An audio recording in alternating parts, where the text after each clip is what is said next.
আমাদের হাজী সাহেবরা যারা এখন চলে গেছেন মক্কা শরীফে, তারা যাতে হজ সম্পন্ন করে সুস্থ শরীরে হজ পালন করে স্বদেশে প্রত্যাবর্তন করতে পারেন, এই জন্য আমরা দেশবাসীর কাছে আমরা দোয়া প্রার্থনা করছি, আল্লাহ তাআলার সহায়তা কামনা করছি।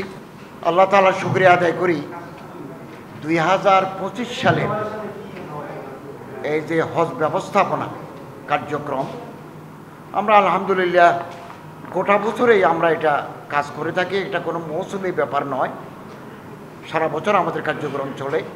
এখন আমরা একেবারে শেষ পর্যায়ে চলে এসেছি এবং ইতিমধ্যে প্রায় 85% হাজি পবিত্র মক্কা নগরীতে পৌঁছে গেছে। প্রায় 74,316 জন হাজি মক্কা শরীফে পৌঁছে গেছেন। বাকি আরও 12,643 জন হাজি আগামী 31 তারিখ লাস্ট ফ্লাইট, পরে একদিন বাড়ানো হয়েছে 1 জুন, এর ভিতরে বাকি 12,643 জন হাজি আমরা আশা করছি তারা পবিত্র মক্কা নগরীতে পৌঁছে যাবেন হজ আদায়ের জন্য। এবং আমাদের ব্যবস্থাপনায় আমরা উল্লেখযোগ্য অগ্রগতি সাধন করেছি। আমাদের সামনে চ্যালেঞ্জ ছিল, শঙ্কা ছিল, সমস্যা ছিল, আমরা এগুলো আলহামদুলিল্লাহ তাআলার দয়ায় এবং মাননীয় প্রধান উপদেষ্টা মহোদয় এর নির্দেশনায় এবং আমার মন্ত্রণালয়ের সচিব মহোদয় এবং হজ উইংয়ের দায়িত্বশীল কর্মকর্তাবৃন্দ মিলে আমরা এই সমস্যা এবং চ্যালেঞ্জগুলো কাটিয়ে উঠতে সক্ষম হয়েছি। এখন আমরা আশা করছি আমরা একটা সাশ্রয়ী মূল্যে আমরা যে এবার হজের প্যাকেজ ঘোষণা করেছি 87,100 জন হাজি, আমরা আশা করছি তারা নির্বিঘ্নে এবং আনন্দঘন পরিবেশে 2025 সালের হজব্রত পালন করতে সক্ষম হবেন।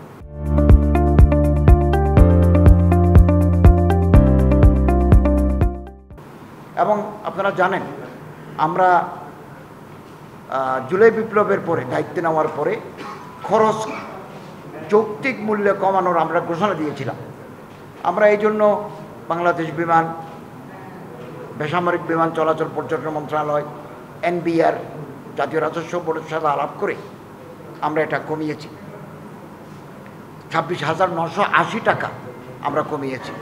অথচ ডলারের মূল্য বেড়ে গেছে, রিয়ালের মূল্য বৃদ্ধি পেয়েছে, তারপরেও আমরা 26,980 টাকা কমাতে সক্ষম হয়েছি। 3টা বিমান সংস্থা এয়ারলাইন্স হাজিগুলো বহন করে থাকে। বাংলাদেশ বিমান 50%, সৌদি এয়ারলাইন্স 35%, আর ফ্লাইনাস 15 ওনারা এভাবে বহন করে থাকেন।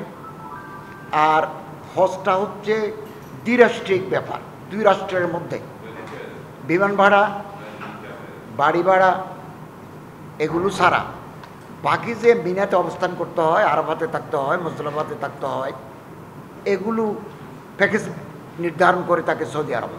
অতএব আমরা ইচ্ছা করলেও বেশি টাকা কমানোর সুযোগ নেই। আমরা বিমানের ভাড়া কমাতে পারি। ঘর ভাড়ায় আমরা আমাদের একটা এক্সপার্ট টিম, যেখানে আমার মন্ত্রণালয়ের সচিব মহোদয় ছিলেন, আমার এপিএস যিনি জয়েন্ট সেক্রেটারি উনি ছিলেন, তারপরে অ্যাডিশনাল সেক্রেটারি ছিলেন, এনএসআইয়ের প্রতিনিধি ছিলেন, ডিজিএফআইয়ের প্রতিনিধি ছিলেন, দূতাবাসের প্রতিনিধি ছিলেন। ওনারা বাড়ি বাড়ি গিয়ে কোন বাড়িটাতে সিভিক অ্যামিনিটিস, সিভিক ফ্যাসিলিটিস বেশি, এগুলো দেখে ঘর ভাড়া করেছি আমরা সরকারিদের জন্য। 5,000 সরকারি, 5,200 সরকারি অঞ্চল আমরা ঘর ভাড়া করেছি এবং দূরত্ব খুব বেশি নয়। 2টা প্যাকেজে আমরা ওনাদের জন্য করেছি। খরচ কমানোর ক্ষেত্রে সৌদি ওই সাইডে যেটা আছে ওখানে আমাদের হাত দেওয়ার সুযোগ নেই, এগুলো সৌদি গভর্নমেন্ট কর্তৃক নির্ধারিত। এবং আপনারা ইতিমধ্যে জেনেছেন গত বছর প্রতি এজেন্সি হাজি নিত 250 জন। এবার বছরের শুরুতেই আমাদের সৌদি গভর্নমেন্ট জানিয়ে দিয়েছে এজেন্সি প্রতি হাজি থাকতে হবে 2,000। আমি সৌদি আরবের মাননীয় হজ এবং উমরা মন্ত্রীর সাথে দেখা করেছি, 2বার ওনার সাথে আমার বৈঠক হয়েছে। আমি ওনাকে অনুরোধ করেছি 250 করার জন্য। এবং না পারলে 500 করার জন্য। তিনি আমারে দুঃখ করে বলেছেন যে এটা তো সারা পৃথিবীর জন্য আমরা এক নিয়ম করেছি, এবার আপনার অনুরোধের প্রেক্ষিতে আমরা 1000 জন করব, তবে পরের বছর কিন্তু 2026 সালে আপনাকে 2000 দিতে হবে। ফলে বেশ কয়েকটা এজেন্সি মিলে লিড এজেন্সি হয়েছে, এরকম আমরা 70টা লিড এজেন্সি গঠন করতে সক্ষম হই। এবং ওখানে ক্যাটারিং সার্ভিস আছে, খাবারের ব্যবস্থা আছে, ভালো বিভিন্ন কোম্পানি আছে, ওরা খাবার দিবেন। এবং আমি এবং আমার সচিব মহোদয় আমরা সৌদি মন্ত্রণালয়ের সাথে হজ চুক্তি সম্পাদনা করেছি এবং বাড়ি ভাড়া পরিবহন চুক্তি নুসুক মাসারের প্ল্যাটফর্মে এগুলো আমার সচিব মহোদয় চুক্তি স্বাক্ষর করে। এবং সবচেয়ে যেটা ল্যান্ডমার্ক ইভেন্ট বলা যায়, এটা এবছর আমরা করেছি তাৎপর্যপূর্ণভাবে, সেটা হচ্ছে আমাদের মাননীয় প্রধান উপদেষ্টা প্রফেসর ডক্টর মোহাম্মদ ইউনূস সাহেবের নির্দেশনায় আমরা 3টা কাজ করেছি যেটা নতুন। এটা হচ্ছে লব্বাইক মোবাইল অ্যাপস। এটা অলরেডি চালু হয়ে গেছে। কোনো হাজি যদি হারিয়ে যায় অথবা আহত হয় অথবা কোনো বিপদে পড়ে অথবা অন্য কোনো সমস্যায় পড়ে, তাহলে ওই মোবাইল অ্যাপস থেকে SOS বাটনে টিপ দিয়ে ক্লিক করলে সাপোর্টিং টিম হাজির হয়ে যাবে ওনাকে উদ্ধার করার জন্য, ওনাকে সহায়তা করার জন্য। এবং উনি ওনার অ্যাপস ব্যবহার করে দৈনন্দিন আজকে কী কাজ, হজের আরকান আহকাম 5 দিন, এই প্রথম দিন কি, দ্বিতীয় দিন কি, এগুলো ওই অ্যাপসের ভিতরে আছে। প্রয়োজনে দোয়া দরুদও আছে। বাড়িতে বসে ওই অ্যাপস ব্যবহার করে ওনার আত্মীয় স্বজন জানতে পারবেন ওনার হাজি এই মুহূর্তে কোথায় আছেন। লোকেশন ট্রেকিং, হজ শিডিউল, প্রতিদিনের করণীয়, নামাজের সময়সূচি, এগুলো সব অ্যাপসের ভেতরে দেওয়া আছে। এটা মাননীয় প্রধান উপদেষ্টার নির্দেশনায় আমরা করেছি, ওনার মাধ্যমে এটা উদ্বোধন করেছি। আমি বিশেষ করে হাবের সভাপতি সৈয়দ গোলাম সরোয়ার, হাবের মহাসচিব জনাব ফরিদ আহমদ মজুমদার সহ এজেন্সির যারা দায়িত্বশীল কর্মকর্তারা আছেন অন্যান্য এজেন্সির, আমি তাদেরকেও মোবারকবাদ জানাচ্ছি। তারা দায়িত্বশীলতার পরিচয় দিয়েছেন। মাননীয় প্রধান উপদেষ্টার প্রতি আমি কৃতজ্ঞতা জ্ঞাপন করি। ওনার সাথে আমার দেখা হলেই উনি আমার কাছে জানতে চান তোমার কি খবর। একজন হাজিও যেন ঢাকা বিমানবন্দরে বসে না থাকে, সবাইকে সৌদি আরবে পাঠাও। আমাকে এটাও বলেছেন the whole government is with you, এবং বলো কি করতে হবে। এবং আমরা আলহামদুলিল্লাহ আমাদের এই ব্যবস্থাপনায়, এই জার্নিতে আমাদের সম্মানিত প্রত্যেক স্টেক হোল্ডারদের কাছে থেকে আমরা আন্তরিক সহযোগিতা পেয়েছি, আমরা ধন্যবাদ জানাচ্ছি। এবং আমরা আশা করছি আগামী 5ই জুন যে হজ অনুষ্ঠিত হবে, এটা অত সুন্দর স্বাচ্ছন্দ্যপূর্ণ পরিবেশে, আন্তরিক পরিবেশে, ধর্মীয় ভাবগাম্ভীর্য পরিবেশে আমরা হজ পালন করতে পারবো, উদযাপন করতে পারবো, এই ফরজ আমরা আদায় করতে পারবো। অনেক সময় অনেকে বলে থাকেন যে বাংলাদেশ থেকে টিমে লোক বেশি যায়। এ কথাটা যদি আমরা অন্যান্য দেশের সাথে তুলনা করি, ইন্দোনেশিয়া থেকে যায় 2,21,000 হাজি প্রতি বছর হজ করতে যায়।